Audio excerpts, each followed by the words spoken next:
about? Oh, We yeah. never actually. No, you got arrested. He didn't get arrested. He Okay. got kidnapped Okay, by that's a what. bunch of Okay. antis. John Dean getting kidnapped. Just Well, that, and then Well, John, over again. yeah, just a moment. Speed. Ready? Yeah. Okay.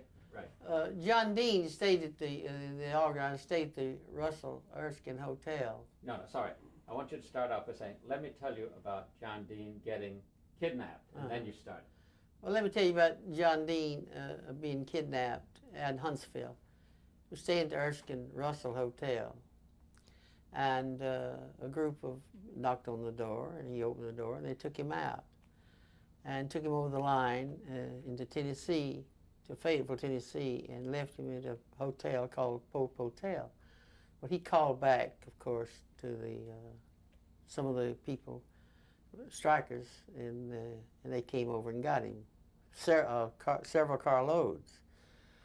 And they felt that they owed them protection. So after that, they protected them with all the organizers and stayed with them. They didn't go anywhere by themselves to avoid this happening to anybody else again.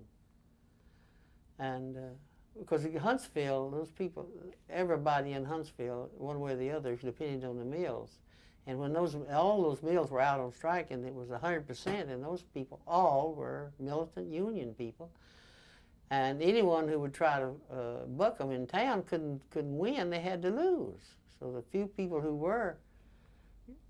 had courage enough to try to do something to an organizer was taking a risk in Huntsville, Alabama, at that time. Now, tell us about the organizers staying at your house. Oh, well, we had a big house, and we had vacant space, and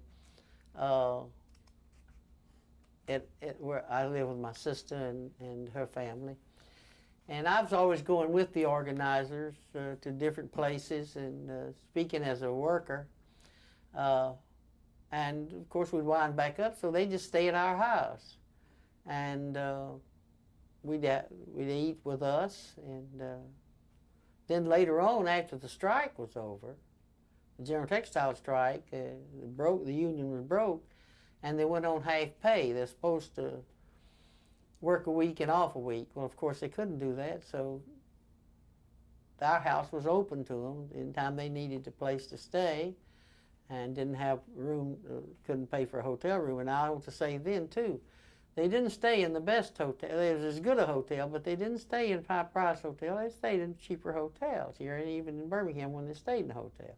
Nothing wrong with the hotels, they just weren't they weren't the first-class hotel. But they spent a lot of time at our house, and we enjoyed it. It was we had a lot of good union discussions, and my brother-in-law's sister, the cleaning shop, she worked at a cleaning laundry and dry cleaning place, and they were organized, and they were out on strike too about the same time in Birmingham. The laundry workers were out on strike about the same time we were. So our whole family was, by that time my sister had come around. she changed her mind because about the union. She thought, well, this is the thing to do. Now, when you went around making speeches, I'm going to ask you to do something maybe very difficult, but you should kind of remember back there and give us tell us what kind of thing you did. I mean, what kind of a speech you made. Just give us a speech. Well, I would tell the people, mainly I use things my father told me, and I've used them all through my life. Okay, we'll start that again just a moment. Am I sitting straight enough now? You're fine. You look tall. It's a slurp. Yeah. You look tall. I'm a slump. Yeah. You look tall. For a tall, gangly lady, you were looking pretty small. Okay, Jamie? During the strike, of the textile strike in '34, of course, prior to that,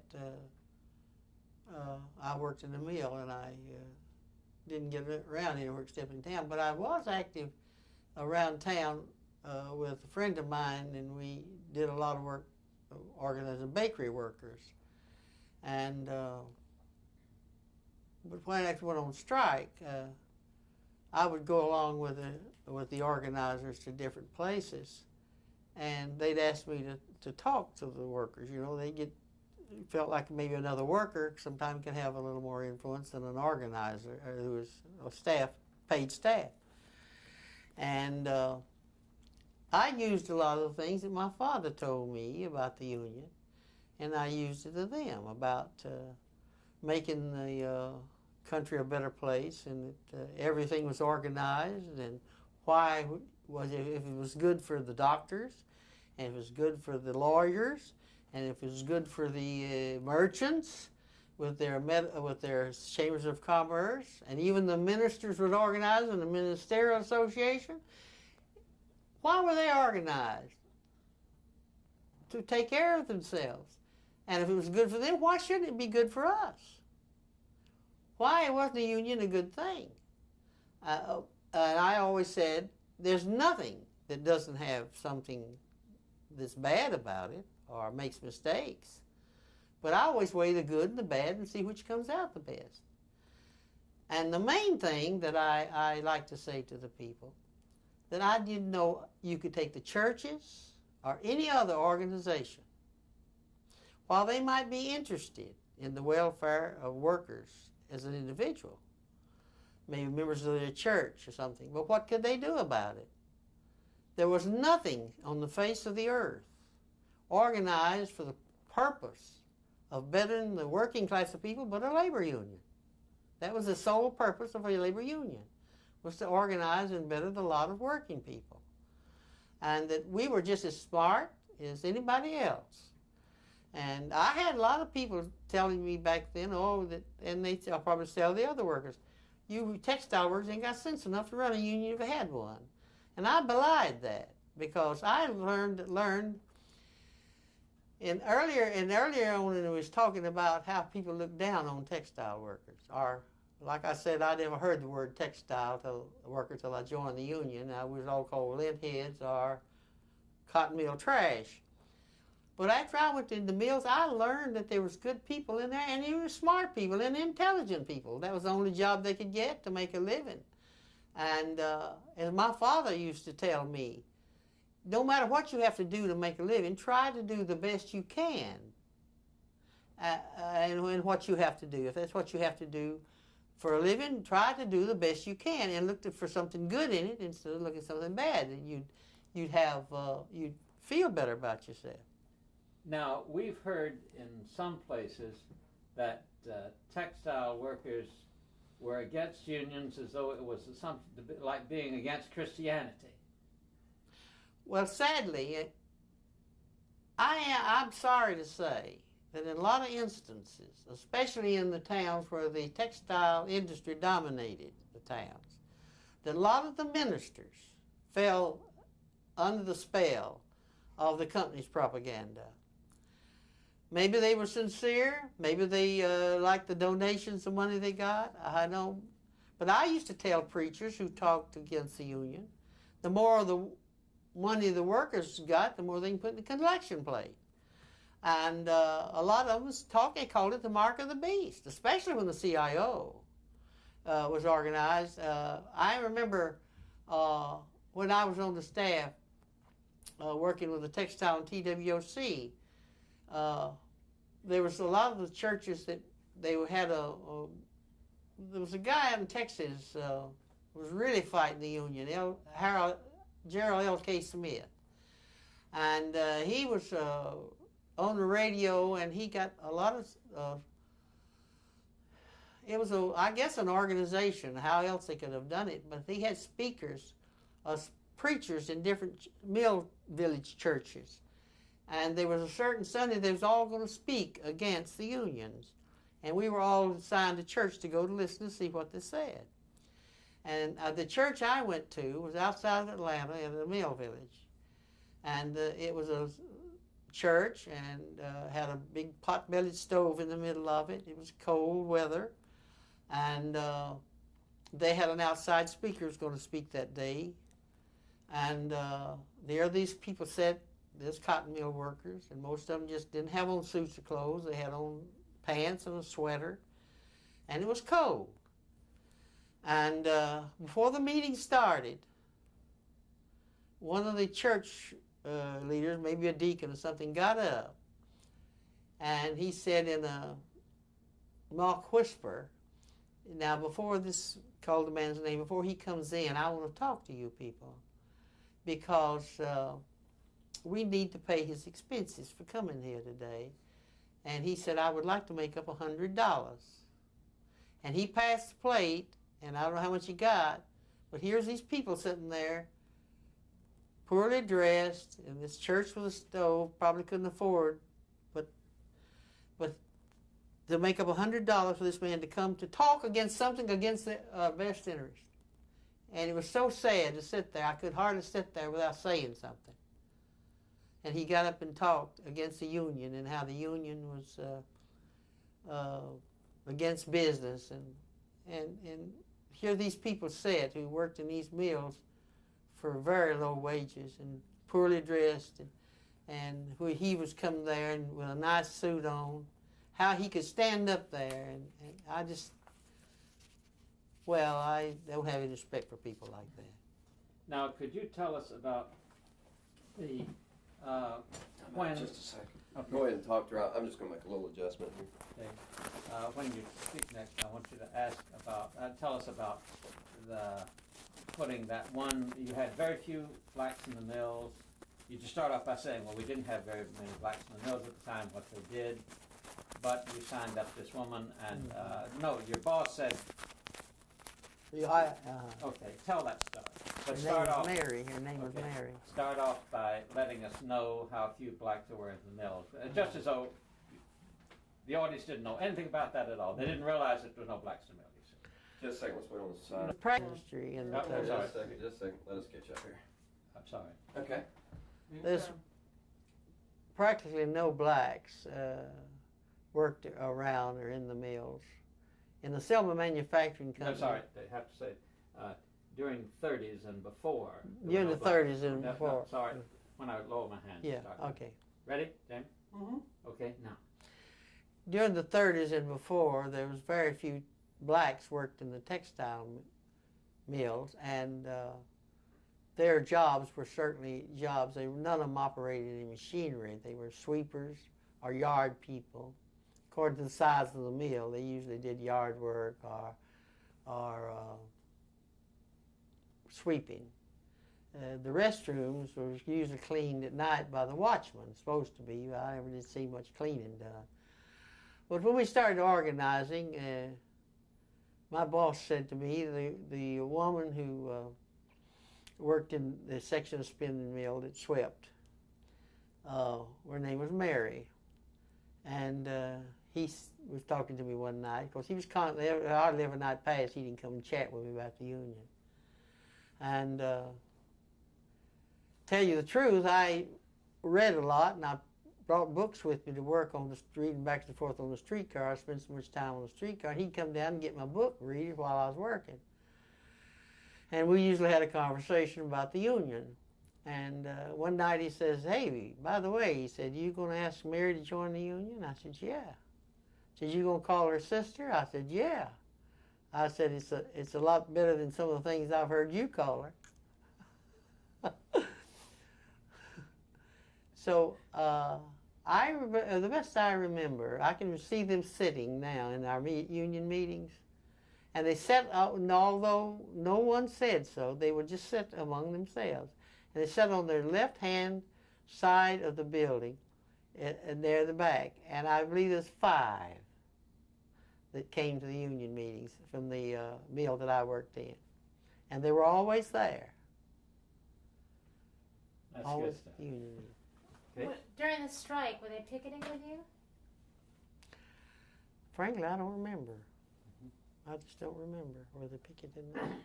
Okay, now tell us about working conditions in the mill and all of the hygiene and so forth.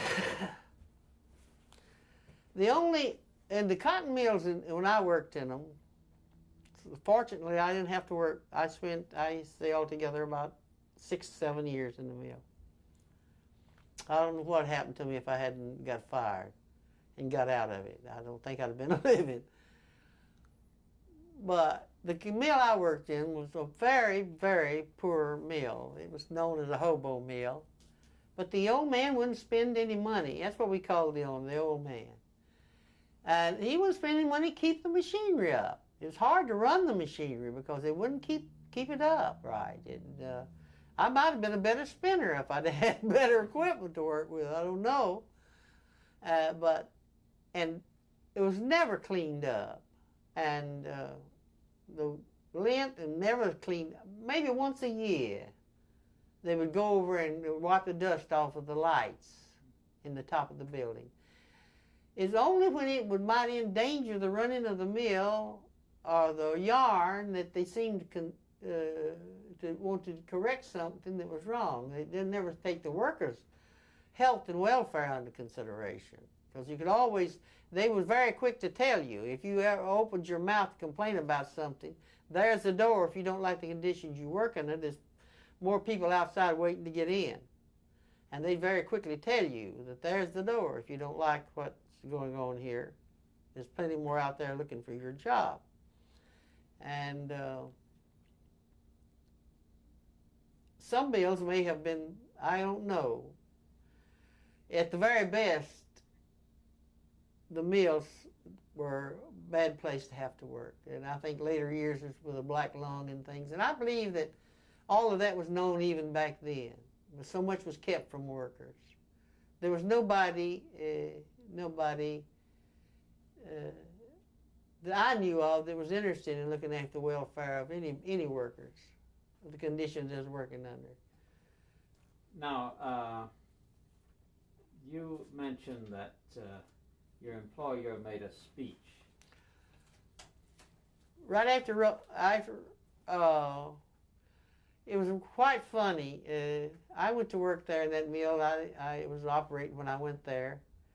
And I don't know how long it had been operating, but I went to work there, and 12 hours a night. Why don't you start over and mention, I went to work in Selma Manufacturing. Yeah. I went to work in Selma Manufacturing Company in, I think it's 1929, something like that, or 30, and 12 hours a night. And I don't know how long it had been operating, but we were, like I've mentioned before, a kind of hobo mill. It wasn't too Now let's constant. start over again and cut out all of that a bit about the hobo mills. Oh. I've been working in the Selma Manufacturing Company and the boss. I've been working. And the paper's making noise. Yes. I'm sorry. Okay, now. I'd been working there, went to work there in the 30s. Sorry. I've been working in Selma Manufacturing. Yeah, went to work at Selma Manufacturing sorry, Company. Sorry, we got to start all over again. Oh, hell. I know it's. Sorry to do this to you, Eula, but I want to get it. Well, done. I thought I've unsaid it. How many times you want to say it? I know. The trouble is, you see, we got to yes. get it all in one piece. I went to work in the Selma Manufacturing mill. I guess it's in the latter part of the 29 or 30s, and I knew nothing about the history of the company. But after Roosevelt got elected, with his program he ran on, a lot of the mills anticipated that the law would be passed for the 8-hour day and the minimum wages and hours law would be passed. A lot of the mills started going on 8-hour shifts. And the other big mill in the town, the Avondale Mill, started on 3 shifts, 8-hour shift, and a week. At night, sometimes we wouldn't have enough people to start up. And have to call some people off the day shift to come in and double over and work at night in order to operate. So one night we were called down to into the weave shop. All the mills shut down and the owner came up to make us a speech. And we were told to come down for a speech with the owner. First time I'd ever clapped eyes on him. And in talking to us, he was talking about when he came there and opened that mill, how the people was so hungry and they had needed the job so bad they could hardly work a shift without fainting. Well, he painted a dismal picture of what all he had done for the people there, and that had lost money constantly and was still losing money.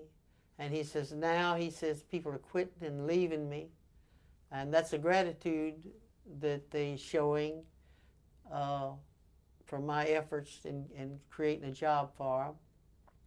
So when he finished his speech, I asked him, could I ask a question? And he said, yes.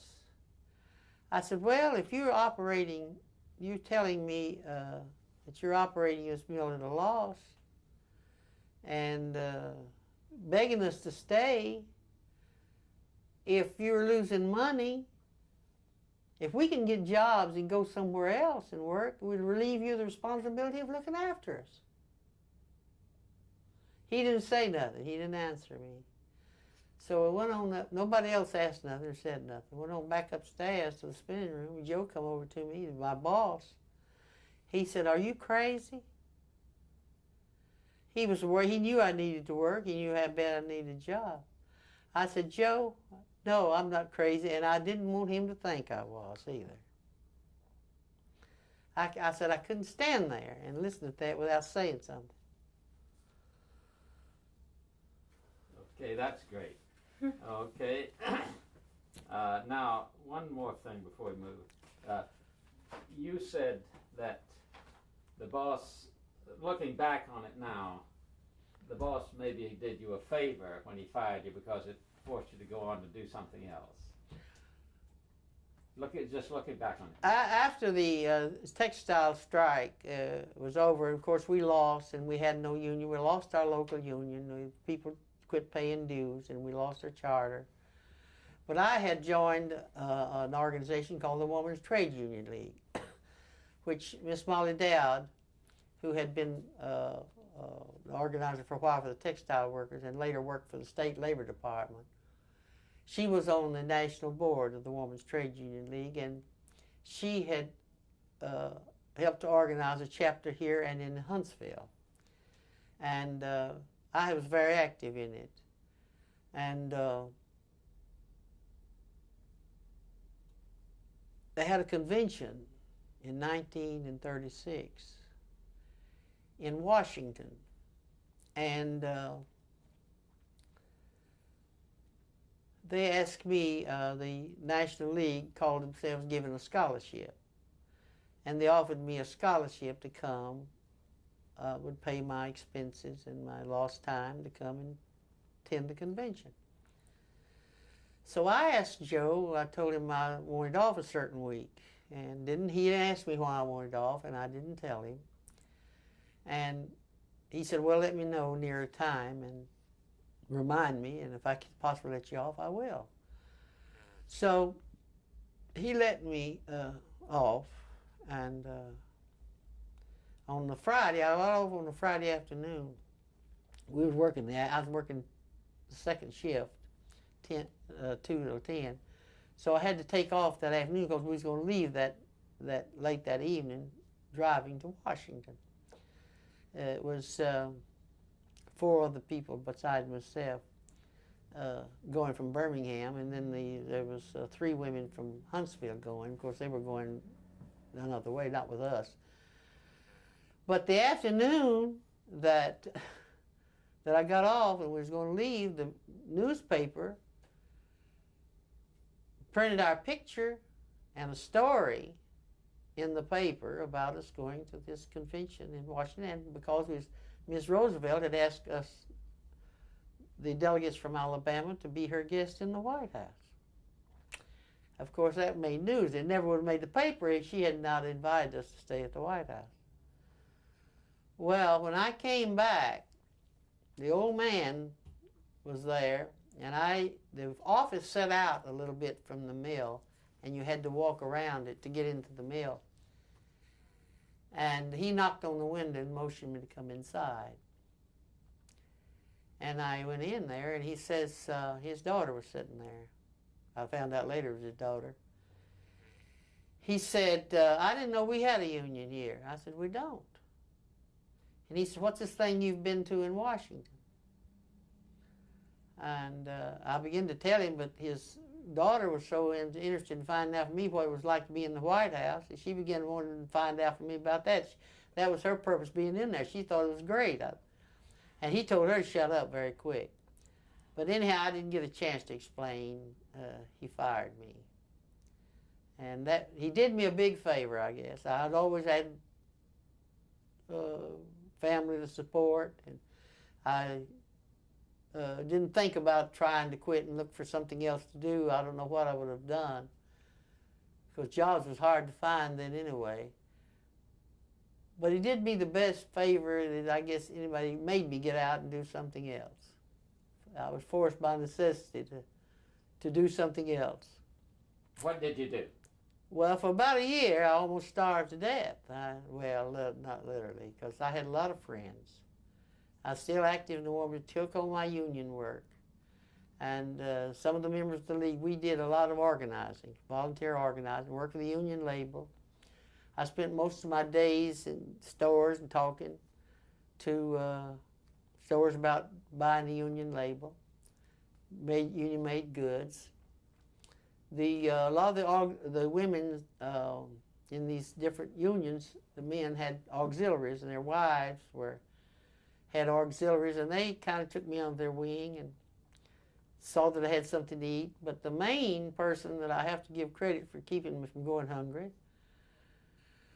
Ruth Stidham, who stayed with us during the strike because she had nowhere to stay. She got a job on WPA. I never applied for a job on WPA. I don't know it never entered my mind. I just didn't go down and sign up for a WPA job. But she had a WPA job, and she had a furnished room. I slept with her, and she bought me a donut and a cup of coffee every morning. And Bertie Maxwell and her husband, he worked at U.S. Pipe Shop, and good union man, and we ate supper at their house every night. But the other women in the auxiliaries, every time they'd have a meeting, they always had covered dish dinner. They always saw that I was there. They'd have me come to speak to them about the union label. And different friends, they'd slip me $1 or $2 now and then in my pocketbook. And they have no money. Didn't need much money as long as I had a place to sleep, and something to eat. But I toughed it out for the year. And then when they started organizing textile, and started the TWOC, and Mr. Mitch called me up one day, and he was Bill Mitch was district president of the District of United Mine Workers, and he called me and said, "Eula, come down here, I want to talk to you." I didn't have a car first, so I walked, raining, pouring the rain that day, and I walked down to his office downtown. And he told me that they was going to put on some organizers, try to organize the textile industry. Why don't you apply for a job? And I said, I don't know if I can do it or not. He said, well, what in the hell do you think you've been doing? So he had his secretary to write the letter, and that's how I became a staff member of the TWOC. And worked for that for about a year. And they had a layoff. And I was laid off along with Homer Welch. And then again, I was without a job and back where I started, same old routine. But the Typographical Union, the International Typographical Union, had their national convention here in 39. 39. And I was very active in the thing, so they asked me to be one of their hostess. They didn't have many women members. I had a good friend as a proofreader on Birmingham News. She used to let me come in there, and I was interested in newspapers. Back then they didn't worry about you coming in the plants like they do now. They use insurance now, but I think it's to keep union agitators out. But I'd go in, and Miss Robinson just was a proofreader on the news. But anyway, they asked me to be one of the hostesses and I had been to the convention all day, and they had a union, the Typographic Union, they had two political outfits, one called the Progressives and the Independents. The Progressives called the Independents the Juanitas. I don't know why, but they resented being called that, but there was quite a rivalry in their union about their electing their